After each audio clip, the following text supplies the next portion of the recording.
Bonjour et bienvenue dans la chronique ciné, en partenariat avec le Rex. Vous êtes sur 42 TV, c'est Joe, et aujourd'hui je vous parle d'un film, Mon Inséparable. Mon Inséparable, c'est le premier film de Anne-Sophie Bailly en tant que réalisatrice. Alors, elle avait déjà été scénariste aux côtés de Laetitia Doche en 2024 dans Le Procès du chien. Elle est également comédienne de formation et vous l'avez peut-être connue dans des petits rôles. Anne-Sophie, c'est une réalisatrice dont le style est à mi-chemin entre le documentaire et la fiction, avec des thématiques récurrentes comme le soin, la maternité, la filiation et la transmission. Normal pour celle qui revendique de venir d'une famille de soignants. En fait, il y a une anecdote derrière la genèse de ce film.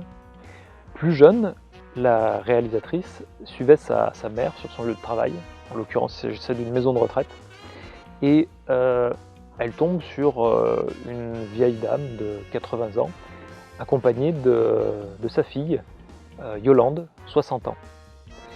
Et en fait, la fille, Yolande, souffrait d'un handicap qu'on pourrait qualifier d'un retard intellectuel.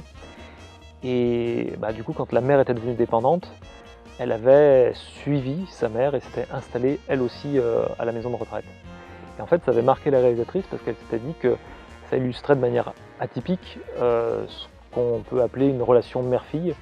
Et elle avait été marquée par cette relation de codépendance. Alors je sais, je t'ai toujours pas raconté de quoi ça parle. C'est l'histoire de Mona, interprétée par Laure Calamy, qui est juste exceptionnelle avec sa palette d'émotions de dingue. Genre, elle passe du rire aux larmes, à la crise de nerfs, à la colère. Elle est juste ouf dans ce film. Qui vit avec son fils trentenaire, Joël, qui souffre d'un retard. Alors, tout va bien dans le meilleur des mondes. Joël a même une copine qu'il a rencontrée à l'ESAT, établissement et service d'accompagnement par le travail. Elle s'appelle Océane, elle souffre également d'un handicap et elle va bientôt être maman. Et c'est le point de départ du film et d'une très grosse série d'engueulades et de questionnements autour de la parentalité, de l'eugénisme, des tabous, du deuil, de la dépression, de la solitude. Tout un programme. Avec ce film, la réalisatrice a voulu faire un long métrage avec des personnes en situation de handicap, mais pas forcément sur le handicap. Alors c'est intéressant, parce que dans une interview, la réalisatrice déclare « Le handicap crée une loupe pour parler de la complexité des rapports parents-enfants. La vulnérabilité d'un enfant en situation de handicap radicalise les craintes de son ou ses parents. » En gros, c'est comme les problèmes de couple, tu vois, on en a tous.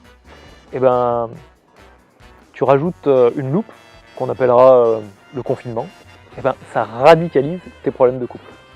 Et là c'est pareil avec la relation parent-enfant et le handicap. En tout cas, c'est cool d'avoir toujours plus de diversité et d'inclusivité dans le cinéma.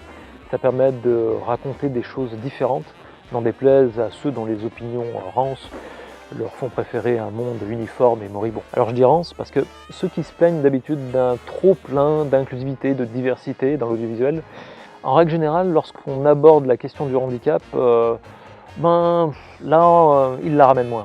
Ce qui tend pour moi à démontrer la faiblesse de leur argumentaire. Alors sinon, côté film, tu vas penser à un petit truc en plus de Artus en 2024, mais en vérité, c'est plus du côté de Laissez-moi, de Maxime Rapaz avec Jeanne Balibar, toujours en 2024. D'ailleurs, tu vois, c'est aussi ça que je trouve important dans la représentation et la diversité au cinéma.